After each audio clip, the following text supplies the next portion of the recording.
How to ruin a house sale on this week's Q&A. Hey everyone, welcome back. Hope you had a great week. I'm going to give you a couple tips on how not to ruin your house sale because these are things I'm seeing way too often and they might be obvious, but just in case they're not, we're going to talk about them. Okay, number one is trying to sell the house with tenants in it. I know that sounds like something people don't want to hear, but it's true. Tenants, we've all been tenants. A lot of tenants do not keep the home the same way that you would. And because they're living there and it's disruptive to them, they may limit the amount of times that people are allowed to go through the house. So keeping tenants in the home is never good. In my opinion, it is always better to have them move out first if you can. Number two, on that note, is being inflexible about showing times. I was trying to show a house recently to some clients.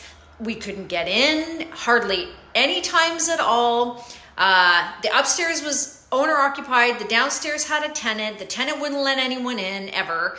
The upstairs people had a baby, so they didn't want you coming after 6 o'clock at night.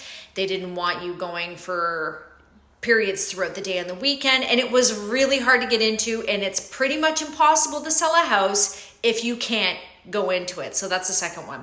The third one, totally obvious stuff, but not keeping it clean and tidy and not having it staged to some degree. I'm not saying you have to spend money on the staging, but you have to at least present it in the best light that it can be presented. And number four, this is totally obvious, but I can't believe how much I'm seeing this right now, is when things are overpriced. Overpricing of a home will kill the sale every time. It is the kiss of death, especially in this market when things are being priced low and being bid up. And I'm gonna throw a bonus one in there, and that is negotiating or pricing it with your heart instead of your head and being realistic about what it's worth. Negotiating from a place of sensitivity is never good. This is a business transaction. Always try to keep that in mind when you are thinking about either pricing the home or negotiating.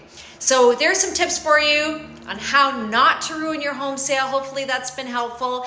Don't forget to check us out on our podcast, which is weekly. It's the Toronto Real Estate Show with Jenelle and Leslie, and we drop episodes every single Thursday. So check us out over there, Spotify, Apple, wherever, and always appreciate it when you like these videos and share them with others. It means a lot to us. Thank you so much, and we will talk to you soon. Have a great week.